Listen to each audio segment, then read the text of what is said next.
الذين اصطفى أما بعد فأعوذ بالله من الشيطان الرجيم بسم الله الرحمن الرحيم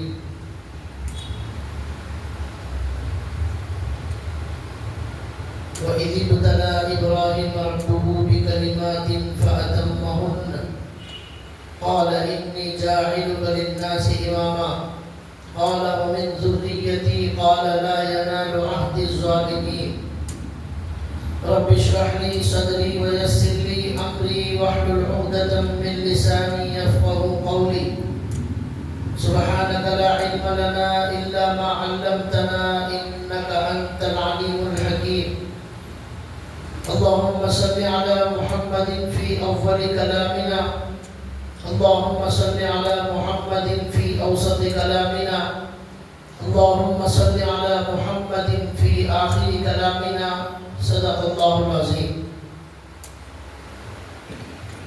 محترم دینی بھائیوں، حضرت ابراہیم علیہ السلام کی قربانی اللہ تعالیٰ نے قرآن کریم میں اس کا ذکر فرمایا ہے. اس کے بارے میں گزشتہ جمعہ آپ کو تفصیل کے ساتھ واقعہ بتایا گیا تھا. اللہ تعالیٰ نے حضرت ابراہیم علیہ السلام سے اور بھی بہت سارے امتحان لیے. ان سارے امتحانوں کا مقصد یہ تھا کہ بندہ اللہ تعالیٰ کی محبت میں ہر چیز قربان کرے.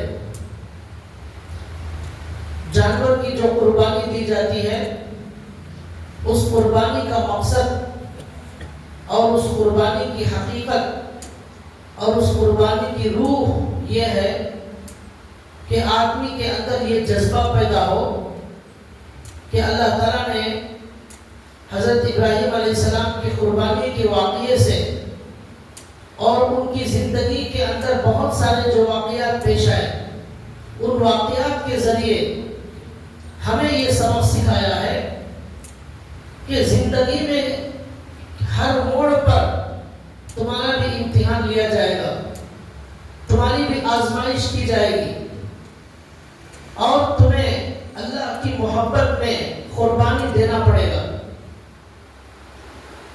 اگر ہم ہر موقع پر اللہ کی محبت کے لیے ہر چیز کی قربانی دینے تیار ہیں تو ہم قربانی کے مقصد کو اور قربانی کی روح کو حاصل کر لیں گے. لیکن ہم صرف جانور کی قربانی دیں گے، اللہ کی محبت میں ہمارے جذبات کی قربانی نہیں دیں گے، ہمارے خیالات کی قربانی نہیں دیں گے، ہماری خواہشات کی قربانی نہیں دیں گے، تو پھر قربانی کا ظاہر تو حاصل ہو گیا لیکن قربانی کا مقصد حاصل نہیں ہوا، قربانی کی روح ہمیں حاصل نہیں ہوئی. اور اللہ نے قرآن کریم میں یہی فرمایا لَن يَنَالَ اللَّهَ لُحُومُهَا وَلَا دِمَاؤُهَا وَلَكِنْ يَنَالُهُ التَّقْوَى مِنْكُمْ. اللہ کے پاس اس جانور کا نہ خون جاتا ہے نہ اس کا گوشت جاتا ہے، بلکہ تمہارے دل میں جو اللہ کا ڈر ہے، جو تقوی ہے، وہ اللہ کے پاس جاتا ہے، وہ عمل جاتا ہے اور اللہ اس کو دیتے ہیں. آج ہمارا حال یہ ہے کہ ہم جانور کی قربانی کرنے تیار ہیں لیکن خواہشات کی قربانی دینے تیار نہیں ہیں، جذبات کی قربانی دینے تیار نہیں ہیں. انسان کو جب غصہ آتا ہے وہاں اللہ کا امتحان ہوتا ہے، اس غصے میں وہ گالی بکنا شروع کر دیتا ہے. تو غصے کو کنٹرول کرنے کی قربانی دینا، صبر کر کے قربانی پیش کرنا، اس میں ہم ناکام ہو جاتے ہیں. تو اس کا مطلب یہ ہے کہ قربانی کے مقصد کو ہم نے نہیں سمجھا، قربانی کی روح کو ہم نے نہیں سمجھا. ہر چیز کا ایک ظاہر ہے، ایک باطن ہے. ظاہر قربانی کا یہ ہے کہ جانور کاٹا جائے، اس کے گوشت کو ہم کھا سکتے ہیں، لیکن اس کا باطن اور اس کی حقیقت یہ ہے کہ ہمارے دل میں یہ جذبہ پیدا ہو کہ حضرت ابراہیم علیہ السلام نے زندگی کے ہر موڑ پر جس طرح اللہ کی محبت میں قربانی دی، وہ جذبہ ہمارے اندر پیدا ہو جائے، ہم ایسے ہی اللہ کے لیے قربانی دینے والے بن جائیں۔ کہیں بھی کوئی بھی دنیا کی چیز اللہ کی محبت میں رکاوٹ ڈالنے کا ذریعہ اگر بنتی ہے، ہم اس کو چھوڑ دیں گے اور اللہ کی اطاعت اور فرمانبرداری کریں گے۔ اللہ کے حکم کے سامنے، اللہ کی شریعت کے سامنے ہم کسی کی سننے تیار نہیں، کسی کی ماننے تیار نہیں، کسی کے سامنے جھکنے تیار نہیں۔ ہماری زندگی میں قانون صرف اللہ کا چلے گا۔ یہ قربانی کا جذبہ جب تک پیدا نہیں ہوگا، ہم اصلی قربانی کرنے والے نہیں ہیں، اور ہمیں اللہ کی محبت کبھی حاصل نہیں ہو سکتی۔ حضرت ابراہیم علیہ السلام کے بچے کی قربانی کا واقعہ میں نے گزشتہ جمعہ بتایا۔ اللہ نے ان کی زندگی میں اور بھی امتحانات لیے، اللہ کی محبت کے امتحانات لیے۔ اللہ نے ایک حکم ان کو یہ دیا، جب اسماعیل علیہ السلام پیدا ہوئے، بچہ چھوٹا دودھ پینے والا معصوم بچہ، اللہ نے امتحان لیا کہ ابراہیم علیہ السلام کے دل میں اللہ کی محبت زیادہ ہے یا بیوی بچے کی محبت زیادہ ہے، اس کا امتحان لیا۔ اللہ کو سب معلوم ہے، لیکن دنیا والوں کو بتانا تھا ایک پیغمبر کے دل میں کیا ہے، اللہ امتحان لینے سے پہلے جانتے، لیکن آنے والے انسانوں کو بتانا تھا، ان کو سبق سکھانا تھا۔ اللہ نے امتحان لیا، حضرت ابراہیم علیہ السلام کو حکم آیا کہ آپ وہ بچہ جو 80 پر 6 سال کی عمر میں بہت ساری دعاؤں کے بعد وہ بچہ آپ کو ملا ہے، اس بچے کو اس کی ماں کے ساتھ آپ ایک ایسے چٹیل میدان میں، ایک ایسی سرزمین میں چھوڑ کر آ جائیں گے جہاں دور دور تک کوئی پانی کا نظام نہیں ہوگا، جہاں کھانے کا کوئی نظام نہیں، جہاں کوئی انسان نہیں، کوئی جانور نہیں، کوئی رہنے کا کوئی مکان نہیں، ایسے بیابان جگہ میں آپ کو چھوڑ کر آنا ہے۔ اب ایک انسان ہونے کی وجہ سے انسان کا دل کیا بولے گا کہ کتنا بے رحم انسان ہوگا وہ، کہ اپنے معصوم بچے اور بیوی کو جا کر جنگل میں چھوڑ دیا ہے جہاں کھانا بھی نہیں ہے، پانی بھی موجود نہیں ہے۔ لیکن ابراہیم علیہ السلام نے کہا کہ مجھے یہاں صرف اللہ کے حکم کو دیکھنا ہے، مجھے رحم کرنے کی ضرورت نہیں ہے، وہ ارحم الراحمین کا حکم ہے، سب سے زیادہ رحم کرنے والے اللہ کا حکم ہے، میں کون ہوتا ہوں رحم کرنے والا؟ یہاں اپنی خواہش، اپنے دل کی ابراہیم علیہ السلام نے نہیں سنی۔ یہ ہے کامیابی کا راز، جب انسان اللہ کی مرضی پر چلتا ہے وہ کامیاب، جو اللہ کی مرضی کے خلاف خواہش پر چلتا ہے وہ ناکام۔ اللہ نے سورہ شمس میں 5-6 قسمیں کھا کر اس بات کو بیان کیا، والشمس وضحاها والقمر اذا تلاها والنهار اذا جلاها والليل اذا يغشاها والسماء وما بناها والارض وما طحاها ونفس وما سواها۔ یہ پوری قسمیں اللہ نے کھائی۔ کس کی قسم؟ سورج کی قسم، چاند کی قسم، دن کی قسم، رات کی قسم، سورج کی قسم، آسمان کی قسم، زمین کی قسم، انسان کی قسم۔ سب کھانے کے بعد بتایا قد افلح من زکاها وقد خاب من دساها۔ جو آدمی خواہش کے پیچھے چلے گا وہ برباد ہو گیا۔ یہ ساری قسمیں کھانے کے بعد اپنی مرضی پر جب چلے گا برباد ہو جائے گا، اپنی نفس کے پیچھے چلے گا وہ ناکام ہو جائے گا۔ جو اللہ کی مرضی پر چلے گا، ہر جگہ، ہر موقع پر، ہر موڑ پر، خوشی میں، غمی میں، تنہائی میں، مجمع میں، گھر میں، آفس میں، ہر جگہ اللہ کے قانون پر چلے گا، قد افلح من زکاها، وہ کامیاب ہو گیا۔ اور نفس کے پیچھے چلنے والا ناکام۔ ابراہیم علیہ السلام کو شیطان نے بہکایا کہ کیسے بے رحم ہیں آپ، معصوم بچے کو، بیوی کو جا کر جنگل میں چھوڑ رہے ہیں.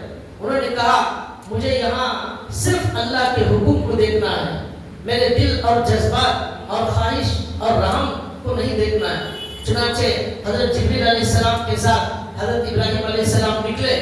چلتے چلتے ابراہیم علیہ السلام کو ایک بہت اچھی ہریالی زمین نظر آئی. تو ابراہیم علیہ السلام نے کہا کیا یہاں چھوڑ دوں؟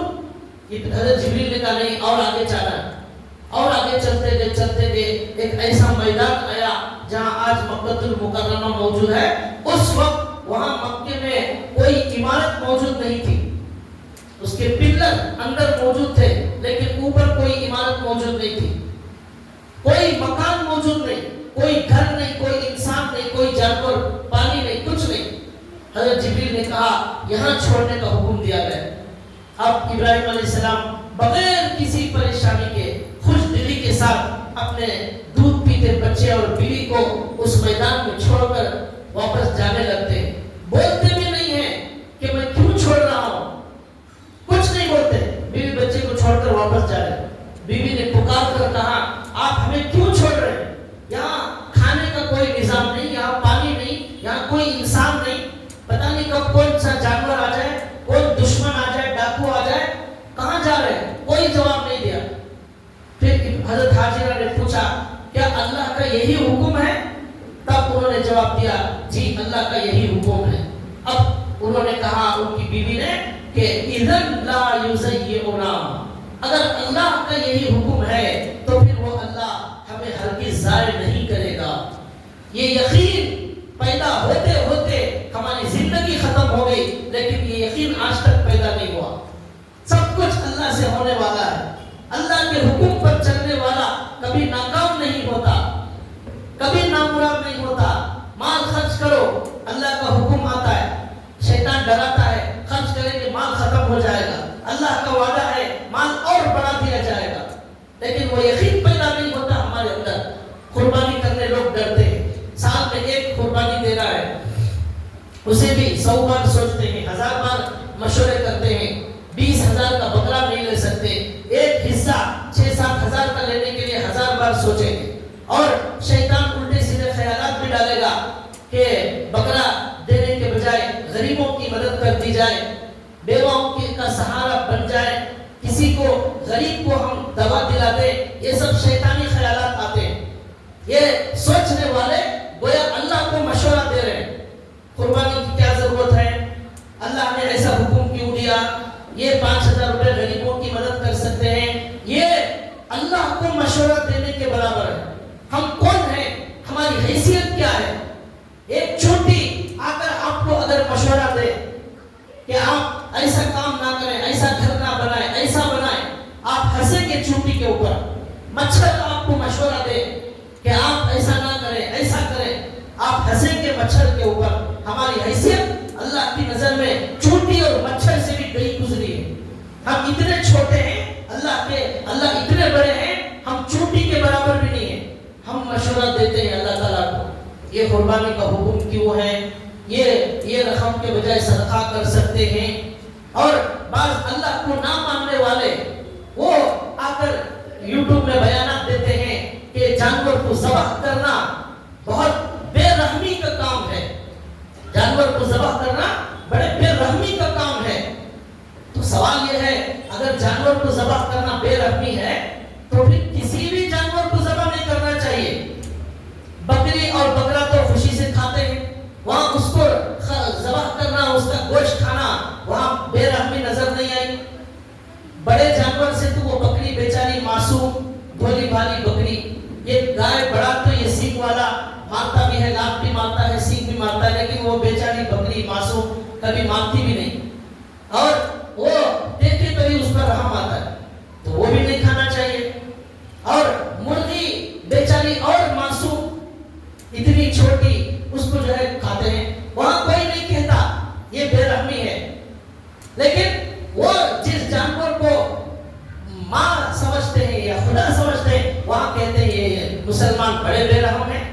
تو ہمارا سوال یہ ہے اگر بے رحمی ہے جانور کا ذبح کرنا، پھر دنیا میں کوئی بھی جانور نہیں کٹنا چاہیے، سب کے ساتھ رحم کرنا چاہیے. کچھ جانوروں کو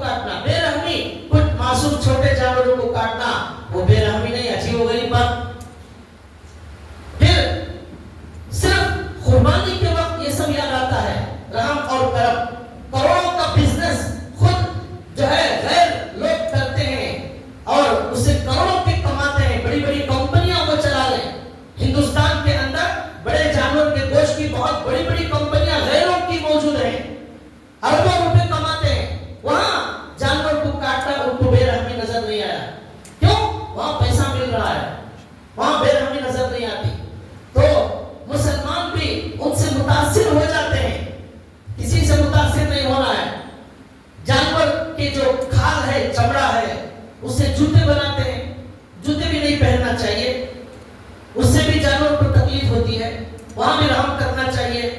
اور اس کی بیگ بناتے ہیں، جرکن بناتے ہیں، یہ سب بے رحمی ہے. رحم کرنا چاہیے، ان کا چمڑا یوز نہیں کرنا چاہیے، وہاں کسی کو یاد نہیں آیا. تو یہ سب شیطانی وسوسے اور خیالات جو غیروں کے پاس موجود ہیں وہ ہمارے مسلمانوں میں بھی کچھ منتقل ہو جاتے ہیں. وہ بھی یہی بولنے لگتے ہیں کہ حضرت وہ کون کی بولے قربانی دینے کے بجائے وہ ہمارے خاندان میں غریب بچی ہے، اس کی شادی کو یہ پیسے دے دیے تو کیسا ہے. تو اس کا مطلب یہ ہوا کہ اللہ کو مشورہ دے رہے ہیں کہ قربانی کا حکم کیوں ہوا، اس سے اچھا غریب کی مدد کرنا تھا. غریب کی مدد کرنے کے لیے اللہ نے زکات کا حکم دیا ہے. جب زکات نکالنا ہے اس وقت زکات نہیں نکالتے ایسے لوگ. یہاں سوال کرتے ہیں، صدقے کا حکم اللہ نے دیا ہے، اللہ نے کہا صدقے کے ذریعے مدد کرو، زکات کے ذریعے مدد کرو. سال میں ایک مرتبہ قربانی کا ایسا حکم آتا ہے، وہاں ایسے ہزار سوالات پیدا ہوتے رہتے ہیں. تو بھائیو، یہ سوالات کی طرف توجہ نہیں دینا چاہیے، بلکہ یہ سوچنا چاہیے میرے اللہ کا جو حکم ہے میں اس پر عمل کروں گا. جانور کو تکلیف ہوتی ہے. حضرت تھانوی رحمۃ اللہ علیہ نے لکھا خطبات حکیم الامت میں، جو اللہ کے راستے میں شہید ہونے والا ہے اسے چونٹی کاٹنے کے برابر بھی تکلیف نہیں ہوتی. تو حضرت نے لکھا جب اللہ کے راستے میں جو آدمی قربان ہو جاتا ہے اللہ اسے تکلیف نہیں دیتے، چونٹی کے برابر بھی تکلیف نہیں ہوتی. پھر حضرت تھانوی نے لکھا جو جانور اللہ کے نام پر قربان ہو رہا ہے اسے بھی تکلیف نہیں ہوتی، وہ خوشی میں اپنے آپ کو اللہ کے لیے قربان کرتا ہے، فخر محسوس کرتا ہے وہ کہ مجھے اللہ کے نام پر قربان کیا گیا. جانور بھی سمجھتا ہے، وہ اللہ کو یاد کرتا ہے، اللہ کی تسبیح کرتا ہے، ہر چیز سمجھتی ہے. تو لہذا یہ سب بیکار قسم کے سوالات. تو کیوں ہوا ایسا؟ ہمارے دل کے اندر کیا ہوا؟ ہم نے اللہ کے حکم کے آگے نفسانی خواہشات، خیالات اور جذبات کے پیچھے چلنا ہم نے شروع کر دیا. حضرت ابراہیم علیہ السلام نے کیا کیا؟ انہوں نے کہا میں خواہش کے پیچھے نہیں چلوں گا، جذبات کے پیچھے نہیں چلوں گا، مجھے اللہ کی اطاعت کرنا ہے. بیوی اور بچے کو میدان میں اور جنگل میں چھوڑ کر تنہا تنہا ابراہیم علیہ السلام واپس آ گئے. یہ اللہ کا امتحان تھا، اس میں 100% کامیاب ہو گئے. قرآن میں اللہ نے اس کا ذکر کیا، وفا ابراہیم، وفا ابراہیم علیہ السلام نے پوری وفاداری کی، پوری طرح 100% کامیاب ہو گئے. جب انسان خواہش کو چھوڑ کر اللہ کی مرضی پر چلتا ہے تب وہ اللہ کے امتحان میں کامیاب ہوتا ہے. یہی ہے ہمارے دنیا میں آنے کا مقصد، اللہ کی مرضی کے سامنے کسی کی سننا جائز نہیں، حرام. حضرت ابراہیم علیہ السلام سے اور ایک امتحان لیا گیا زندگی میں. بادشاہ وقت سے جا کر مباحثہ کرنے کا حکم دیا گیا، اللہ کی دعوت دینے کا حکم دیا گیا. ابراہیم علیہ السلام تنہا پورا علاقہ کافروں کا وہاں بادشاہ کے دربار میں جا کر اللہ کی دعوت دیتے ہیں، اللہ کا حکم بیان کرتے ہیں، ایک اللہ کے بارے میں بیان کرتے ہیں. تو بادشاہ بڑا غصہ میں آ جاتا ہے، کوئی دلیل کا جواب نہیں دے سکتا. ابراہیم علیہ السلام نے کہا میرا اللہ وہ ہے جو موت دیتا ہے، جو زندگی دیتا ہے. نمرود نے کہا میں بھی زندگی دے سکتا ہوں، میں بھی موت دے سکتا ہوں. 2 آدمیوں کو بلایا، ایک آدمی کو قتل کر دیا، ایک آدمی کو زندہ چھوڑ دیا. دیکھو کہا میں بھی ایک آدمی کو زندگی دے دیا، ایک کو موت دے دیا. ابراہیم علیہ السلام نے دیکھا بے وقوف آدمی ہے، سمجھا نہیں ہے موت اور حیات کا مطلب. پھر انہوں نے کہا میرا اللہ مشرق سے سورج نکالتا ہے، مغرب میں ڈبو دیتا ہے، یہ کر کے دکھا. اب وہ جو ہے مایوس ہو گیا، کوئی جواب اس کے پاس موجود نہیں تھا. اب ابراہیم علیہ السلام نے کہا میرا اللہ ہر دن مشرق سے سورج نکالتا ہے، مغرب میں ڈبوتا ہے، یہ ہے میرا اللہ. اب غصے میں آ کر ان سب لوگوں نے ایک بہت بڑی آگ جلائی، بہت بڑی آگ جلائی. اس میں ان کو پھینکنے کا حکم دیا بادشاہ نے. سب نے تیاری کی، بہت بڑی آگ جلائی. اب ابراہیم علیہ السلام کا دل کہہ رہا تھا کہ یہاں جائے گا، جل جائے گا، مر جائے گا. انہوں نے کہا میں جل جاؤں یا مر جاؤں مجھے اس کی کوئی پرواہ نہیں ہے، مجھے میرے دل، میرے خواہش کی نہیں سننا ہے، مجھے میرے اللہ کی سننا ہے. میں تو میرے اللہ کی سننے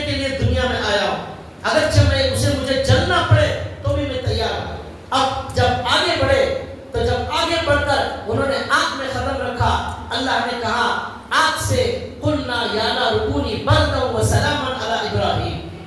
تو اب جو ہے آگ کو اللہ نے ٹھنڈی کر دیا. آگ سے اللہ نے کہا ٹھنڈی ہو جا. تو لکھا ہے پوری دنیا میں جہاں جہاں آگ تھی وہ سب ٹھنڈی ہو گئی اللہ کے حکم سے. پھر اللہ تعالیٰ نے اس آگ سے کہا صرف ٹھنڈی ہو جائے گی, برف کی طرح ہو جائے گی, اس سے بھی تکلیف ہوتی ہے. پھر اللہ نے کہا بردن و سلامن, ٹھنڈی بھی ہو جا سلامتی والی بھی ہو جا, ایسی ٹھنڈی جس سے تکلیف نہ ہو. اب ابراہیم علیہ السلام اندر گئے تو آگ کے اندر اے سی کا مزہ آ رہا ہے, کوئی گرمی کوئی تکلیف نہیں ہو رہی ہے. تو ابراہیم علیہ السلام کے اس واقعے سے بھی کیا معلوم ہوا, خواہش کے پیچھے نہیں اللہ کے حکم کے پیچھے چلتے تھے. جب اللہ کے حکم کے پیچھے چلیں گے شیطان ڈرائے گا, یہاں تکلیف ہے اللہ کے حکم میں پریشانی ہے, لیکن چلیں گے معلوم ہوگا وہاں پریشانی نہیں, وہاں اصلی راحت ہے. آگ میں گئے شیطان نے ڈرایا, لیکن جانے کے بعد معلوم ہوا راحت ہی راحت ہے. بچے کو ذبح کرنے کا حکم دیا گیا, لیکن جب ذبح کیا اللہ نے کہا اب ضرورت نہیں, ہم بکرا بھیج رہے اسے ذبح کرو. بیوی بچے کو چھوڑ دیا, سوچا کیا کھائیں گے کیا پیئیں گے میرے بیوی بچے, لیکن اللہ کے حکم کے آگے بچے بیوی کو چھوڑ کر آ گئے. اللہ نے اس ماں نے جب دیکھا وہ بچہ تڑپ رہا ہے پیاس کی وجہ سے, وہ بچہ پیر مار رہا ہے, اللہ نے ابراہیم علیہ السلام کی اس قربانی کی وجہ سے وہ ماں کبھی صفا کبھی مروہ پر بھاگ بھاگ کر جاتی ہے اور پانی کی تلاش کرتی ہے, لوگوں کو دیکھتی ہے کوئی نظر آ جائے میرے بچے کو پانی مل جائے, رو رہا ہے. اس ماں کا وہ بھاگنا 7 مرتبہ اللہ کو اتنا پسند آیا, اللہ نے کہا ہر حج کرنے والا عمرہ کرنے والا صفا اور مروہ 2 پہاڑوں کے درمیان حاجرہ علیہ السلام کی طرح 7 چکر لگائے گا. جب تک نہیں لگائے گا نہ اس کا عمرہ ہوگا نہ اس کا حج ہوگا. جب یہ ہو گیا 7 چکر کے بعد وہ ماں آ کر دیکھتی ہے اس بچے کے پیروں کے نیچے ایڑی رگڑنے کی وجہ سے پانی کا کنواں نکل گیا, اس کا نام زمزم رکھا گیا. وہ آج سے ہزاروں سال پہلے وہ پانی شروع ہوا, آج تک وہ پانی چل رہا ہے. آج تک اربوں کھربوں انسانوں نے اس پانی کو لیا اور پیا, خوب پیا, آج تک پی رہے, لیکن وہ ختم ہونے کا نام نہیں لیتا. اس پانی میں شفا ہے. اللہ کے نبی نے کہا جس مقصد سے وہ پانی پیئیں گے وہ مقصد پورا ہو جائے. ماء زمزم لما شرب له, جس مقصد سے پیئیں گے وہ مقصد پورا ہو جائے گا. ایسا عظیم پانی اللہ نے اس وقت جاری کیا, آج تک چل رہا ہے.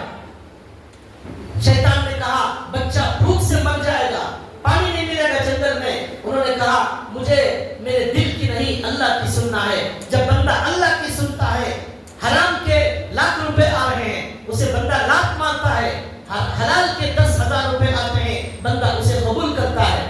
حلال کے لیے صبح سے شام تک دھوپ میں پھرتا ہے, پسینہ بہاتا ہے, حرام نہیں لیتا, جھوٹ بول کر نہیں کماتا. شیطان ڈراتا ہے 10,000 میں تیرا کام نہیں ہوگا, 10,000 میں تیرا کام نہیں ہوگا, حرام کے 1,000 روپے لے لے. وہ کہتا نہیں, میرے اللہ کو خوش کرتے ہوئے مجھے 10,000 روپے کافی ہیں, مجھے حرام کے لاکھ روپے نہیں چاہیے. اب اللہ تعالیٰ اس بندے پر رحم کرتے ہیں, 10,000 میں اس کے ہزاروں لاکھوں کام بنا دیتے ہیں. اس کی 2 لاکھ روپیوں کی بیماری میڈیکل کی 2 روپے کی گولی میں وہ بیماری کا خاتمہ ہو جاتا ہے. جا کر بولتے ہیں کہ ہمارے اسلم بھائی بیٹھے ہوئے ہیں, اسلم بھائی آپ کے میڈیکل سے ہمیں گولی دے دیجیے, کھانسی کی 2 روپے کی گولی. میں بھی جا کر لیا, 2 روپے کی گولی میں اللہ نے شفا عطا فرما دی. حرام کے لاکھ روپے جو لینے والے ہیں ان کی چھوٹی بیماری کو اللہ اتنی بڑی بنا دیں گے, ان کا علاج 5 لاکھ میں بھی نہیں ہوتا. 5 لاکھ خرچ کریں گے اور 5 لاکھ کی ضرورت پڑ جائے. اللہ پر یقین کر کے آپ آگے بڑھیں, دیکھیے اللہ کی مدد کیسی آتی ہے. جو حرام کے کمانے والے ہیں ان کے کروڑوں روپے کیسوں میں مقدمات میں خرچ ہو جاتے ہیں, اور ان کے جو ہے کروڑوں روپے مقدمات میں وکیلوں کے پیچھے خرچ ہو جاتے ہیں, اور ان کا جو ہے کیس ختم نہیں ہوتا. اور جو غریب آدمی محنت کرتا ہے, حدیث میں اللہ کے نبی نے فرمایا جب بندہ خون پسینہ بہا کر صبح سے شام تک کماتا ہے, وہ کمانے کے لیے جو بندہ تھکتا ہے وہ بندہ اللہ کو بڑا پسند آتا ہے. اے سی میں بیٹھ کر, آفسوں میں بیٹھ کر حرام کے دھندے کرنے والوں کو کبھی سکون نہیں ملے گا, کبھی نیند نہیں آئے گی, نیند کے لیے گولی کھانا پڑے گا. لیکن حلال کمانے والے کو سوئے بغیر ہی نیند آ جاتی ہے. مسجد میں بھی بیٹھ کر بہت سارے لوگ سو جاتے ہیں. یہ سب حلال کمانے والے اللہ کے بندے، اس لیے کہ ان کو ہر جگہ سکون کی نیند آ جاتی ہے. تو بھائیوں، یہ اللہ پر یقین کرتے ہوئے آپ آگے بڑھے. اللہ کی مدد دیکھیے کیسی آتی ہے. یقین کی کمی ہے. جب یقین آ جائے گا اللہ کے فیصلوں پر چلنا آسان ہو جائے گا، اور اللہ کی مدد ان لوگوں پر کے دروازے کھولتی ہے. یہ ابراہیم علیہ السلام کی پوری زندگی سے ہمیں سبق سکھایا گیا. یہی سبق ہمارے نبی صلی اللہ علیہ وسلم نے اپنی زندگی میں سکھایا. صحابہ اکرام رضوان اللہ تعالیٰ علیہ مجمعین کی تربیت ہمارے نبی نے اس طرح فرمائی، اور ہمارے نبی نے صحابہ کو بتایا کہ دیکھو تمہاری زندگی میں دو راستے آئیں گے. ایک راستہ تمہاری مرضی پر چلنے کا، ایک راستہ شیطان کے راستے پر چلنے کا، ایک راستہ اللہ کی مرضی پر چلنے کا آئے گا. شیطان ڈرائے گا، اللہ کے راستے پر چلیں گے، قربانی دیں گے، مر جائیں گے، پریشانی میں آ جائیں گے، لیکن تم صرف اللہ کی سننا اور کہنا مجھے اللہ کے لیے پریشانی بول لینا منظور ہے. یاد کیجئے ہمارے نبی صلی اللہ علیہ وسلم کی ایک صحابیہ عورت حضرت ام سلمہ رضی اللہ تعالیٰ عنہ، جو بعد میں ہمارے نبی کی بیوی بن گئی، لیکن اس سے پہلے ان کے شوہر ابو سلمہ رضی اللہ تعالیٰ عنہ ان کی بیوی ام سلمہ رضی اللہ تعالیٰ عنہ، وہ دونوں میاں بیوی اپنے معصوم بچے کو لے کر مکے سے ہجرت کرنے کے لیے مکے سے نکلے، چھپ کر نکلے، مدینے کو بھاگ جانا چاہ رہے تھے. لیکن جب نکلے تو جو ہے وہاں دشمنوں نے دیکھ لیا. مکے کے اندر ام سلمہ کے خاندان والوں نے دیکھ لیا، ابو سلمہ کے خاندان والوں نے دیکھ لیا. دونوں خاندان والے آ گئے اور آ کر کہا کہ اے ام سلمہ اور ابو سلمہ، کہا آپ اگر حضور کے پاس مدینے کو جانا چاہتے ہیں تو آپ جائیے وہاں پر، لیکن آپ اپنی بیوی کو نہیں لے جا سکتے. آپ کی بیوی مکے والی ہے، ہمارے خاندان کی ہے، اسے چھوڑ کر جانا پڑے گا. وہ باپ کے خاندان والے آئے، انہوں نے کہا یہ بچہ ہمارا ہے، بچے کو ہم نہیں دیں گے، جانا ہے اکیلے چلے جاؤ. اب کیا ہوا؟ ابو سلمہ بیوی کو چھوڑ کر، اس معصوم بچے کو چھوڑ کر تنہا تنہا اللہ کے نبی کی خدمت میں چلے گئے. یہاں ام سلمہ کو انہوں نے الگ خیر میں ڈال دیا اور بچے کو کوئی اور لے کر گئے. بچے کو کھینچتے ہوئے وہ بچے کا ہاتھ ٹوٹ گیا.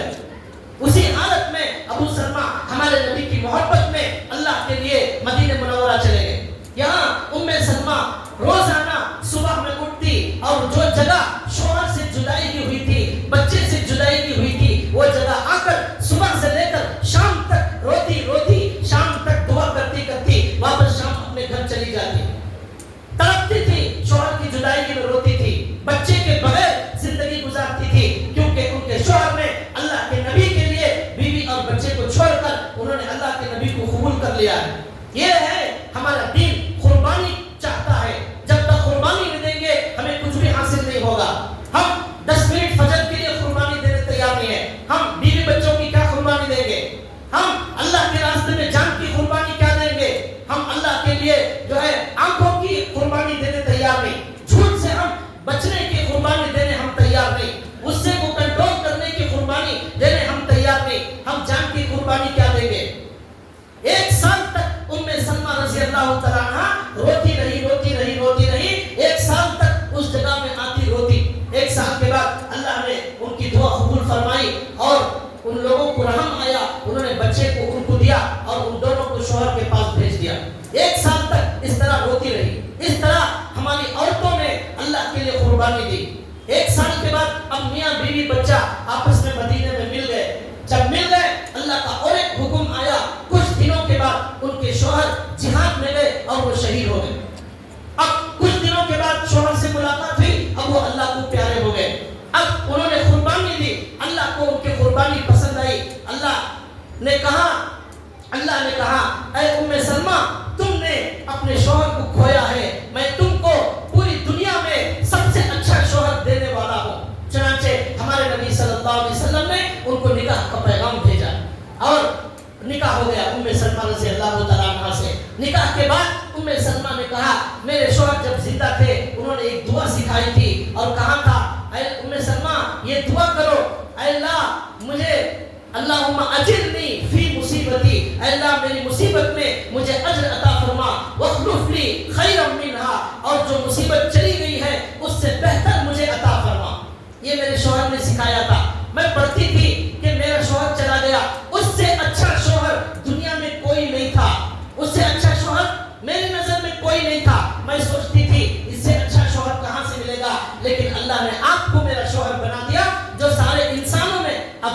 الانبیاء، امام الانبیاء کو اللہ نے میرا شوہر بنا دیا.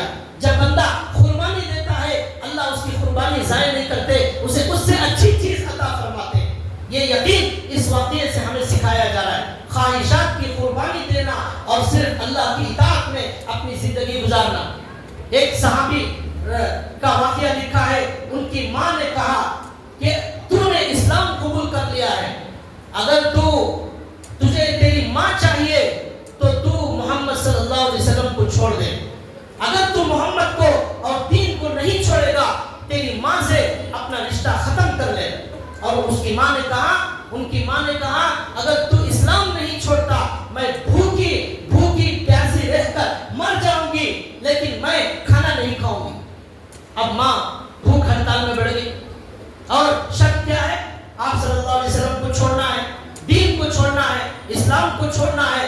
اب جا کر اللہ کے نبی سے یہ کہا یا رسول اللہ میری ماں بھوک ہڑتال پر بیٹھی ہوئی ہے، کھانا کھانے تیار نہیں ہے، کہتی ہے دین کو چھوڑ دو. تو حضور نے پوچھا تم کیا کہتے ہو؟ انہوں نے کہا یا رسول اللہ میں جب تک زندہ ہوں میں اسلام اور دین کو نہیں چھوڑ سکتا، چاہے مجھے کسی کو بھی چھوڑنا پڑے لیکن میں محمد کا دامن میں جو پکڑا ہے وہ چھوڑ نہیں سکتا. قرآن میں آیت نازل ہو گئی. کیا کہا اللہ نے؟ وَوَصَّيْنَا الْإِنسَانَ بِالْوَالِدَيْنِ حَمَلَتْهُ أُمُّهُ وَهْنًا عَلَى وَهْنٍ وَفِصَالُهُ فِي عَامَيْنِ حَمَلَتْهُ أُمُّهُ كُرْهًا وَوَضَعَتْهُ كُرْهًا وَحَمْلُهُ وَفِصَالُهُ. اس کے بعد اللہ نے اس آیت میں کہا وَإِن جَاهَدَاكَ عَلَىٰ أَن تُشْرِكَ بِي مَا لَيْسَ لَكَ بِهِ عِلْمٌ فَلَا تُطِعْهُمَا وَصَاحِبْهُمَا فِي الدُّنْيَا مَعْرُوفًا. یہ آیت نازل ہوئی. اس میں اللہ نے جواب دیا اگر ماں باپ کافر ہیں ان کے ساتھ اچھا سلوک کرو، ان پر مال خرچ کرو، ان کی اطاعت کرو، فرما برداری کرو، سب کرو، کھانا کھلاؤ، کپڑے پہناؤ، لیکن یاد رکھو شرک کا اگر وہ حکم دیتے ہیں وہ ماننا جائز نہیں حرام ہے. اگر گناہ کا حکم ماں باپ دیتے ہیں وہ ماننا جائز نہیں حرام ہے. اللہ کا حکم سب سے پہلے ہوگا، اللہ کے رسول کا حکم پہلے ہوگا، بعد میں ماں باپ کا حکم ہوگا. اگر ٹکراؤ ہوتا ہے ماں کو چھوڑ دیجئے، باپ کو چھوڑ دیجئے، اپنے اللہ کو لے لیجئے. یہ ہے کامیابی کا راز، یہ ہے خواہشات کو کچلنا. اب یہ آیت نازل ہو گئی، اللہ کے نبی نے ان کو تفصیل سے بتا دیا. اب ہمارے نبی صلی اللہ علیہ وسلم نے جب ان کو آیتیں سنا دی، بتا دی، اور وہ صحابی گئے اپنی ماں سے جا کر کیا کہا؟ اپنی ماں سے جا کر انہوں نے کہا کہ امی جان آپ کے اندر ایک ہی جان ہے، بھوک ہڑتال کی وجہ سے وہ چلی جائے گی. اگر آپ کے اندر 100 جانیں ہوتی وہ 100 بھی بھوک کی وجہ سے نکل جاتی تب بھی میں اسلام چھوڑنے تیار نہیں، تب بھی میں محمد صلی اللہ علیہ وسلم کو چھوڑنے تیار نہیں. یہ اسلام میرے خون کے خطرے میں داخل ہو چکا ہے. اللہ کی محبت میرے دل میں بس گئی ہے، اب میرا اللہ کے علاوہ کوئی نہیں. قرآن میں اللہ نے کہا انما ولیکم اللہ ورسولہ والذین آمنوا الذین یقیمون الصلاۃ ویؤتون الزکاۃ وہم راکعون. اے لوگوں کان کھول کر سن لو، تمہارا دوست صرف اللہ ہے اور اللہ کا رسول ہے اور نیک مومن بندے ہیں. نیک مومن بندے، تین دوست، اللہ اور رسول اور نیک مومن بندے. اس میں بھی اللہ کا نام پہلے آیا کہ اللہ سب سے مقدم تمہارا دوست ہے. ولی کے معنی دوست کے آتے ہیں. اس دوست کے آگے کسی کا حکم نہیں چلے گا ہمارے سامنے، نہ ماں کا نہ باپ کا. ابراہیم علیہ السلام سے اللہ نے کہا اپنے باپ کو چھوڑ دیا، اپنے قبیلے کو، خاندان کو چھوڑ کر چلے گئے. ابراہیم علیہ السلام کا باپ پجاری تھا، مر گیا. ابراہیم علیہ السلام نے اس کے لیے دعا کرنا شروع کی. اللہ نے کہا اپنے کافر باپ کے لیے مغفرت کی دعا مانگنا ناجائز ہے. اللہ نے قرآن میں صاف کہا. ہمارے نبی اپنے چچا ابو طالب کے لیے مغفرت کی دعا کرتے تھے. اللہ نے کہا کسی نبی، کسی مومن کے لیے جائز نہیں ہے کہ وہ اپنے کافر ماں باپ کے لیے اللہ سے دعا مانگے. اللہ تعالیٰ بالکل یہ گوارا نہیں کرتے. اللہ کا قانون ہے کہ کافر کے لیے ہمیشہ کی جو ہے وہ آگ ہے. اس کے لیے مغفرت کی دعا بھی مانگنا جائز نہیں ہے مرنے کے بعد. جب تک زندہ ہے ہدایت کی دعا کر سکتے ہیں. تو بھائیوں اس پوری گفتگو کا، اس پورے واقعے کا خلاصہ یہ ہوا کہ ہمیں ہماری پوری زندگی کے قدم قدم پر ہمارا امتحان لیا جائے گا، ہمارا ٹیسٹ لیا جائے گا. اس کے اندر کامیاب ہونے والا جذبات کی قربانی، خواہشات کی قربانی، اللہ کے لیے مال کی قربانی دینے والا وہ ابراہیم علیہ السلام کی طرح کامیاب ہو جائے گا. اپنے دل کی سننے والا وہ شیطان کی طرح مردود ہو جائے گا. کہا آدم کو سجدہ کرو. اس نے کہا کیوں کروں سجدہ؟ میں آگ سے بنایا گیا ہوں. یہ خواہش پر شیطان چلنا شروع کیا, وہاں برباد ہو گیا. تو اللہ کے نبی نے ہمیں یہ سکھایا, ہمیں اللہ کی مرضی پر چلنا ہے, اللہ کے حکم پر چلنا ہے. فون ہاتھ میں آتا ہے, آنکھیں بہت کچھ دیکھ سکتی ہیں, وہاں اللہ کہتے ہیں اگر خواہش پر چل کر جو چاہے دیکھیں گے ناکام ہو جائیں. آنکھوں کو بند کریں گے, اللہ کی مرضی کے مطابق کامیاب ہو جائیں. غصہ آئے گا, گالی دینے دل بولے گا, کنٹرول کریں گے, اللہ کی نظر میں کامیاب ہو جائیں گے. گالی بکیں گے, ناکام ہو جائیں گے. حرام کے لیے جھوٹ بولیں گے, ناکام ہو جائیں گے. کمانے کے لیے نماز چھوڑیں گے, ناکام ہو جائیں گے. دکان بند کریں گے, نماز کے لیے کامیاب ہو جائیں گے. شیطان کہے گا ظہر کو آدھا گھنٹہ دکان بند کریں گے, آپ کے 5,000 کا نقصان ہو جائے گا. اللہ کا وعدہ ہے آپ بند کرو, ہم آپ کو 5,000 نہیں 50,000 کی برکت دیں گے. لیکن ہمیں اس پر یقین نہیں آتا, ہم اپنی خواہش کی سنتے ہیں, اس لیے آج ہم ناکام ہو گئے, آج ہم ذلیل ہو گئے. آج کروڑوں کی تعداد میں ہونے کے باوجود ہم ناکام ہو گئے. ہماری دعائیں آسمان تک نہیں جا رہی ہیں. کیوں؟ ہم آنکھ کا گناہ چھوڑنے تیار نہیں, کان کا گناہ چھوڑنے تیار نہیں, زبان کا گناہ چھوڑنے تیار نہیں, لیکن چاہتے ہیں ہماری مدد کے لیے فرشتے آسمان سے اتر جائیں اور ہم دعا کریں فوراً قبول ہو جائے. ہم اللہ کی ماننے تیار نہیں, ہم چاہتے ہیں اللہ ہماری سب کچھ سنتا رہے. ایسا ہونے والا نہیں ہے. یہ دنیا کے اندر اللہ کی قدرت بھی چلتی ہے, اللہ کی سنت بھی چلتی ہے. تو بھائیو, اللہ سے دعا ہے اللہ تبارک و تعالی ہمیں سنی ہوئی بات پر عمل کی توفیق عطا فرمائے. ہمیں مرتے دم تک اللہ اپنی مرضی پر جینے, اللہ کے حکم